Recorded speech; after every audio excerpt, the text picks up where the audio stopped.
Eh bien, bonjour à tous et à toutes. Donc, c'est Jean-Pierre de Cyberlibris. J'espère que vous allez bien pour cette nouvelle séance de présentation des nouveautés sur ScholarVox Université. C'est la deuxième partie je dirais de la deuxième vague des webinaires depuis le début de l'année que l'on fait pour ScholarVox Université. La semaine dernière, il y avait la séance qui était consacrée à l'économie-gestion. Donc aujourd'hui, c'est les sciences humaines. En fin de semaine prochaine, vendredi prochain, il y aura la séance qui sera consacrée aux sciences. Donc, pour mémoire, les séances sont toutes enregistrées et sont disponibles généralement en fin de semaine prochaine, enfin en fin de semaine d'après, sur la chaîne YouTube de Cyberlibris. Donc, la dernière fois qu'on s'était parlé au niveau des sciences humaines, il y a eu déjà deux rendez-vous depuis le début de l'année. Il y a eu la séance classique, je dirais, de présentation des nouveautés qui avait eu lieu le 27 janvier. Et puis, tout début mars, il y avait eu une présentation du fonds Lettres qui avait été donnée. D'ailleurs, les deux vidéos de ces webinaires-là sont disponibles sur notre chaîne YouTube, donc n'hésitez pas à aller les parcourir si vous les aviez manqués à l'époque. Je peux aussi d'ores et déjà vous annoncer les prochaines séances. Donc, la prochaine séance de nouveautés, elle, aura lieu le 9 juin, donc le vendredi 9 juin, toujours à 11 heures. Donc, c'est dans 2 mois et demi, grosso modo. Et dans une petite quinzaine de jours, le 14 avril, il y a la présentation du fonds et du lancement du bouquet de géographie. Donc, toutes ces informations-là, vous les retrouverez dans le petit mail de récap que je fais après la séance. Donc, vous recevrez toutes ces informations-là. Donc, si vous voulez vous inscrire, la séance du mois de juin, c'est possible. Et si vous voulez vous inscrire d'ores et déjà aussi pour la séance consacrée à la géographie le 14 avril, ce sera possible aussi. Donc, vous aurez toutes ces informations-là. Et pour les personnes qui suivent le webinaire sur YouTube, en description de la vidéo, vous avez évidemment tous les liens également. Donc, voilà un petit peu ce que je voulais vous donner comme information, je dirais, en, en introduction. Au niveau du plan de la séance d'aujourd'hui, il va être assez simple. Il va y avoir plusieurs petits focus éditeurs par rapport à des mises à jour qui ont été faites sur certains de nos bouquets. Je pense à un focus éditeur autour de l'art, de l'histoire et des sciences politiques. Et puis après, on passera à la rubrique thématique. Donc, dans la rubrique thématique, comme d'habitude, je fais des petites sélections d'ouvrages et je fais des focus sur certains titres. Donc, il y aura un focus thématique autour de l'art, de l'histoire, de la philosophie, de la psychologie, sociologie, des sciences de l'éducation et puis des sciences politiques. Voilà un petit peu le programme de cette séance qui va durer, comme d'habitude, entre 25-30 minutes grand maximum. Donc, je vais couper ma caméra maintenant pour avoir une meilleure bande passante. Et puis, on va pouvoir commencer la présentation de la séance.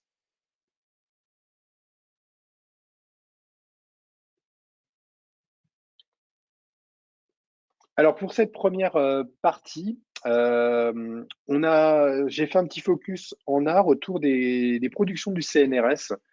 On a eu pas mal de mises à jour du CNRS ces dernières semaines. Et dont une petite sélection plutôt sympathique de titres en art. Donc, il y en a 16 au total, des ouvrages qui sont publiés entre 2013 et 2020. Alors, je vais vous montrer ici. Je les ai classés par ordre alphabétique de titres, mais on retrouve pas mal d'ouvrages, par exemple, de la collection euh, cinéma et audiovisuel. Donc là, j'ai un titre qui est ici aussi. Donc, vous voyez, Hollywood face à la censure, la nouvelle vague. Et puis, il y a plein d'autres titres également qui sont disponibles. Alors, c'est des titres à la fois récents, parce qu'il y a des titres qui sont de 2020, mais il y a des titres plus anciens de fond qui remontent à 2013 pour certains. Donc, c'est une belle petite sélection qui est proposée. Donc, n'hésitez pas à aller la consulter. Il y a ce livre que j'ai découvert, les remakes, euh, les films français à Hollywood, qui est vraiment très bien. Donc, ça, c'est un ouvrage que je vais recommander également pour le bouquet art, en plus de la collection cinéma et audiovisuel. Autre focus éditeur qui concerne l'histoire, c'est les éditions de la Sorbonne. 33 titres ont été mis en ligne.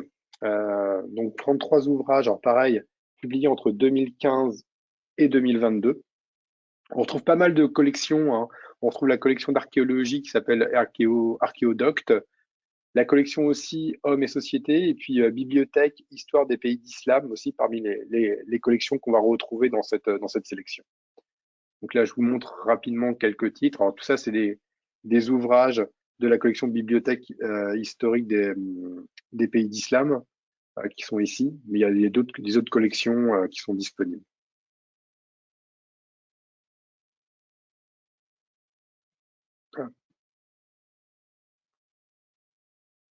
Donc c'est une belle petite sélection d'une trentaine de titres aux éditions de la Sorbonne.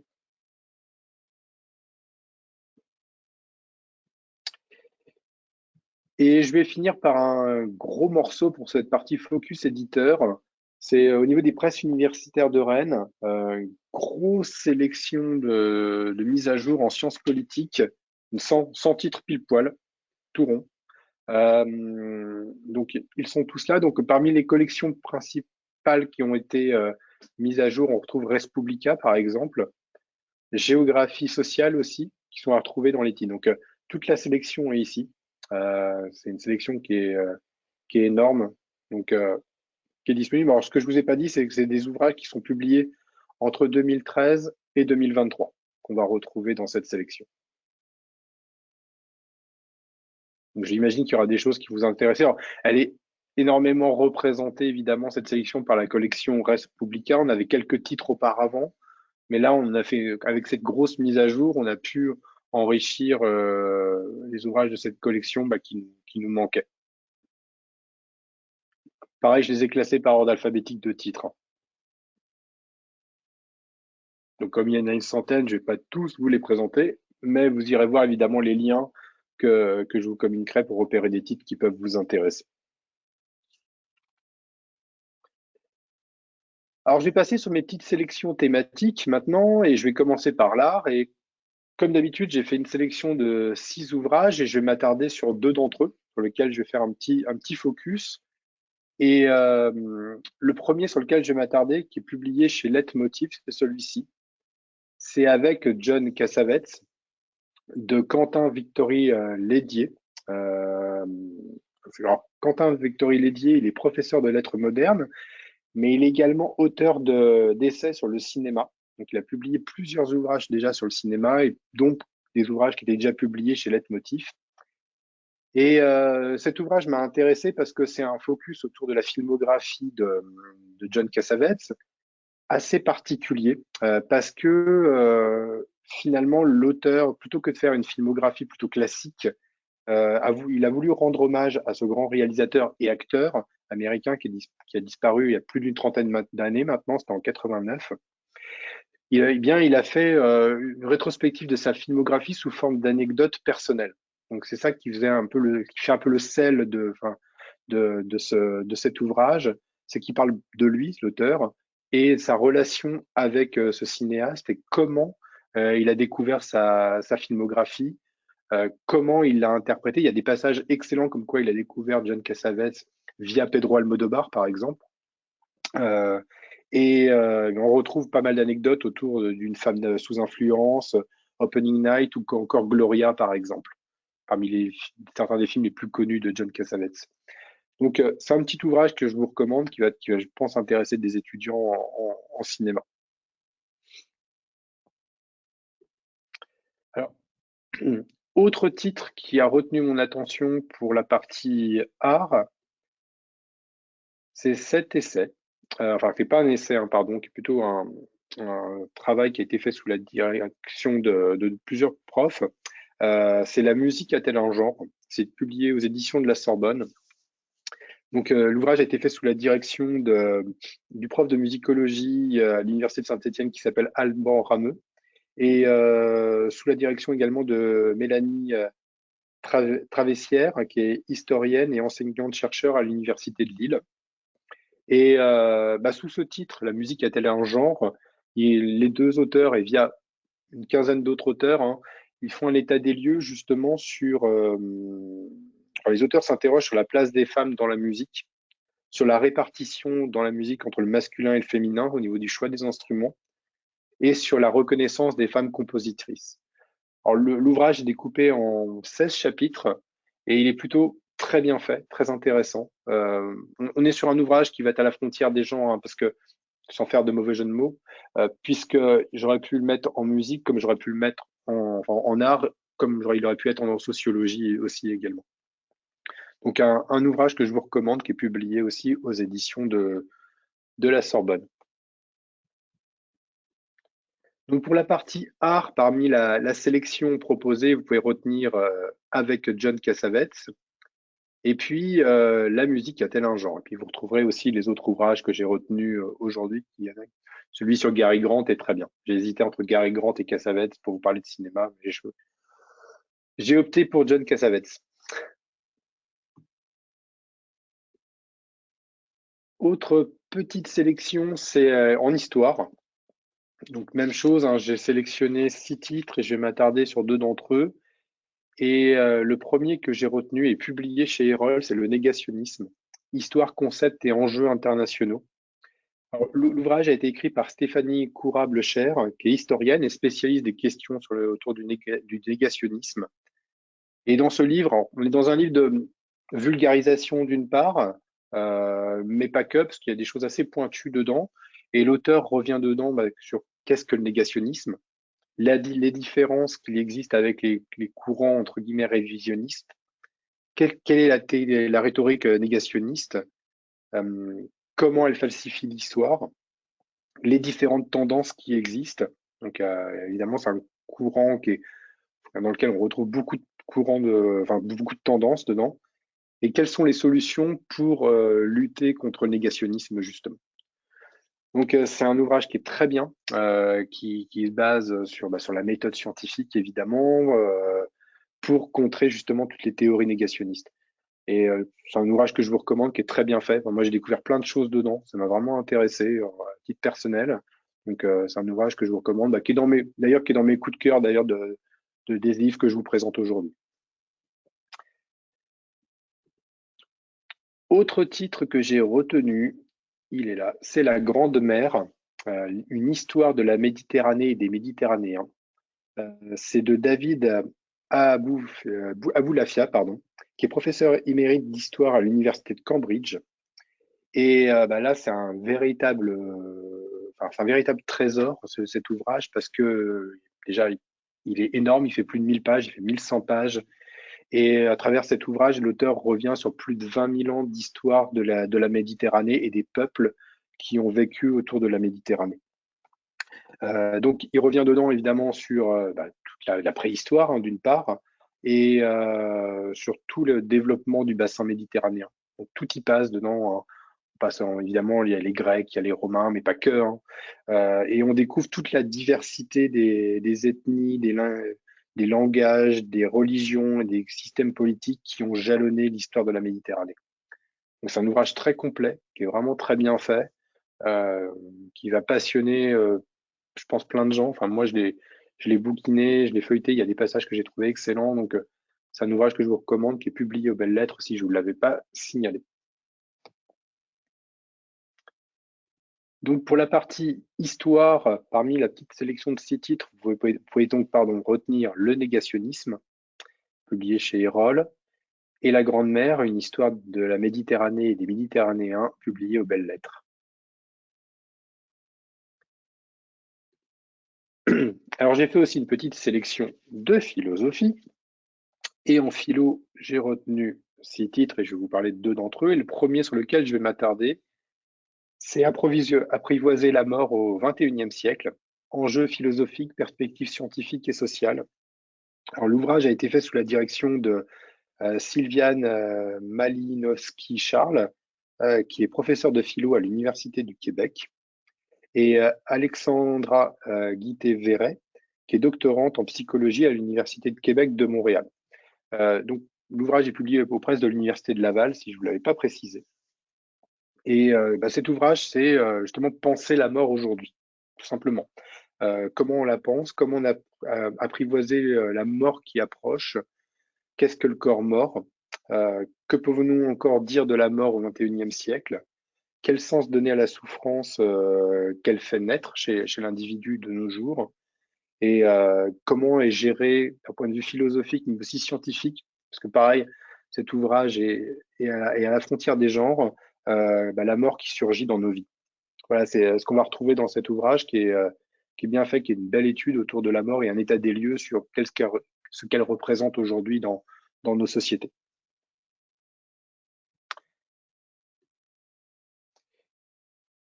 Autre titre que j'ai retenu, il est ici, c'est Réussir la dissertation de philosophie. Précise méthode, c'est de Marie-Christine Nisi, c'est publié chez Ellipse. Alors Marie-Christine Nisi, elle est enseignante en philosophie à l'université d'Harvard. Et dans cet ouvrage, on retrouve toutes les clés pour réussir sa dissertation en philosophie.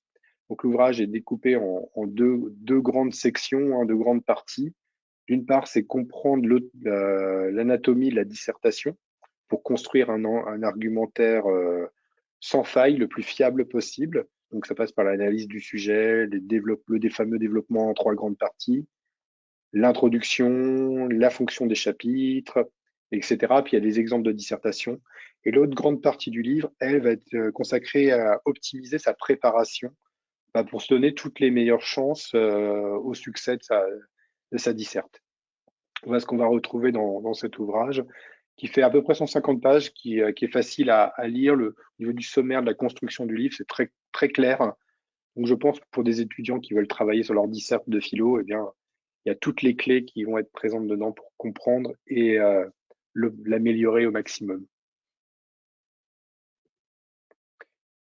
Donc sur la partie de philosophie, vous pouvez retenir aujourd'hui apprivoiser la mort au XXIe siècle et puis réussir la dissertation de philosophie, publiée chez Ellipse.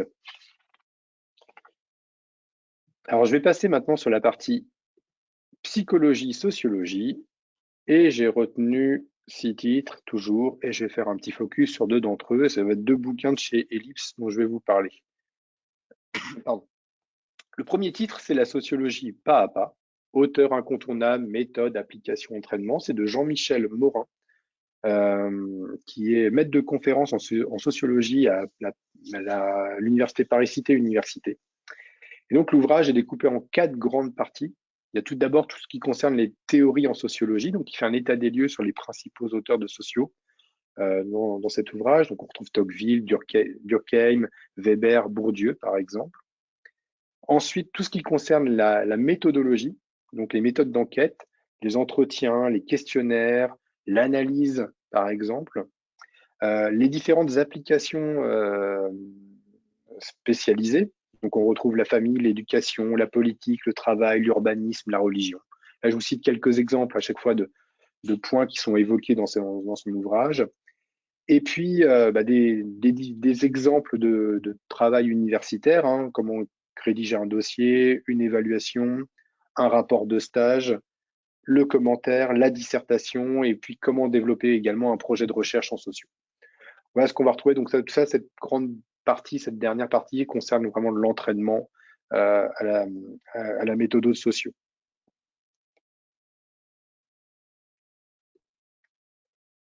Alors, autre titre que j'ai retenu, il est ici. C'est, comme je vous l'ai dit tout à l'heure, c'est toujours aux éditions Ellipse. C'est Les femmes perverses narcissiques. C'est de Christine Calonne.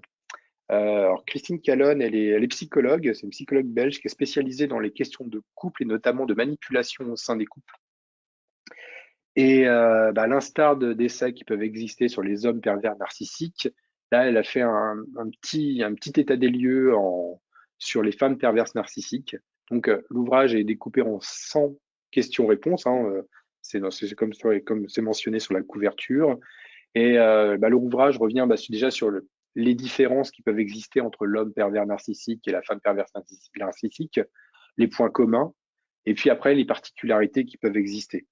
Comment reconnaître une femme perverse narcissique, euh, la femme perverse narcissique et les enfants, l'image sociale, comment elle construit le dialogue, l'excuse de ses erreurs, les troubles de l'attachement, la violence. Voilà ce qu'on va retrouver dans ce petit guide qui est très bien fait. Enfin, c'est un super ouvrage, je pense que pour des étudiants de psychologie qui s'intéressent à ces questions, on trouve pas mal de questions-réponses justement dedans.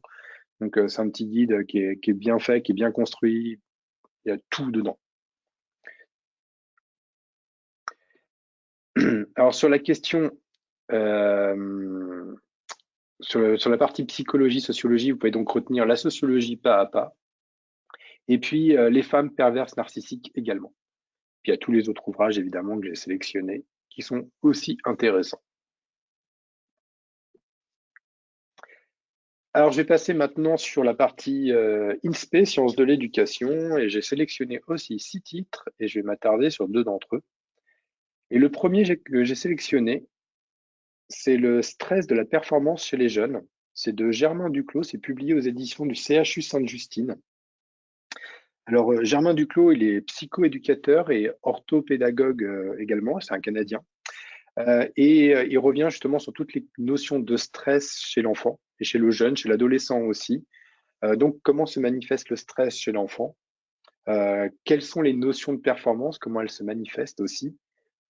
Comment se manifeste le stress à l'école, le stress dans le sport, et comment aider l'enfant qui est confronté à des notions de justement de stress par rapport à l'idée de performance. Donc il y a tout un chapitre qui est consacré à l'école et une autre consacrée au sport et donc davantage au loisir dans cet ouvrage.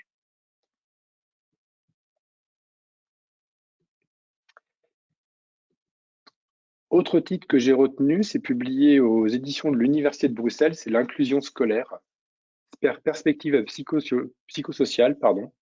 Alors, l'ouvrage a été écrit sous la direction de Maria Poparoch, qui est maître de conférence à l'Université de Strasbourg en INSPE, et Michael Jury, qui est maître de conférence également à l'Université de Clermont-Ferrand, toujours en INSPE, et Odile Romer, qui est professeur de psychologie à l'Université de Strasbourg. Donc, cet ouvrage, c'est un état des lieux sur où en est l'inclusion scolaire en France. Euh, donc, pas seulement en France, d'ailleurs aussi en Belgique. Donc, quelles sont les attitudes à l'égard de l'inclusion scolaire? Quelles sont les réussites aussi des enfants qui sont inclus, notamment des enfants malades? Ils prennent les exemples des enfants hémophiles, par exemple. Comment est géré en inclusion le handicap intellectuel en milieu scolaire, l'autisme également? Comment mesurer les jugements chez les enfants également? Et puis, comment inclure les handicaps invisibles aussi? Et il y a tout un chapitre aussi qui est consacré à la notion de discrimination dans cet ouvrage. Donc, on est sur un ouvrage très complet sur la notion évidemment d'inclusion scolaire, un super état des lieux, là où on en est actuellement en France, mais pas que, hein, je vous ai dit en Belgique, en Europe francophone en tout cas pour le coup. Donc sur la partie sciences de l'éducation INSPE, vous pouvez donc retenir le stress de performance chez les jeunes et l'inclusion scolaire également aux presses de l'Université de Bruxelles. Et je vais terminer par une petite sélection sciences politiques. Donc j'ai sélectionné pareil 6 titres et je vais faire un petit focus sur 2 d'entre eux. Et le premier sur lequel je vais m'attarder est plus ou moins d'actualité, hein. C'est 1312 raisons d'abolir la police de Gwenola Ricardo. Alors Gwenola Ricardo, c'est une ancienne maître de conférence, elle n'y est plus maintenant à l'Université de Lille 1. Et elle est membre du conseil scientifique de l'Institut des Amériques. Elle a aussi écrit pas mal d'essais en sociologie sur les femmes dans le milieu carcéral. Et là, dans cet ouvrage qui est avec son titre, on va dire provocateur, hein, mais elle revient sur des notions simples, c'est à quoi sert la police? Protège-t-elle vraiment? Auprès de qui et auprès de quoi elle est utile?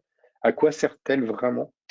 Quels sont les mouvements? Et puis aussi, il y a tout un chapitre qui va être consacré au mouvement d'abolition de la police et pourquoi ils existent. Donc voilà un petit état des lieux déjà sur la police et puis sur la remise en question de l'autorité de la police. Donc c'est pour ça que j'ai rangé cet ouvrage dans les sciences politiques, parce qu'il est très intéressant et enfin, super bien construit. Donc c'est un ouvrage que je vous recommande également. qui est publié chez Lux Éditeur, ça je ne vous l'avais pas cité. Autre titre que j'ai retenu, hop, c'est publié aux universités de Calgary, University of Calgary Press. C'est Polar Cousins, Comparing Antarctic et Arctic Geostrategic Futures. C'est de Christian Liprecht, qui est professeur de sciences politiques au Collège militaire royal au Canada. Et alors, il y a quelques mois, je vous avais présenté un ouvrage sur qui était publié au Cavalier Bleu sur la géopolitique des pôles. Donc là, cet ouvrage fait un petit peu écho à ça, hein. C'est quels sont les enjeux politiques, militaires et environnementaux des deux pôles, donc le pôle Nord et pôle Sud, hein, l'Arctique et l'Antarctique.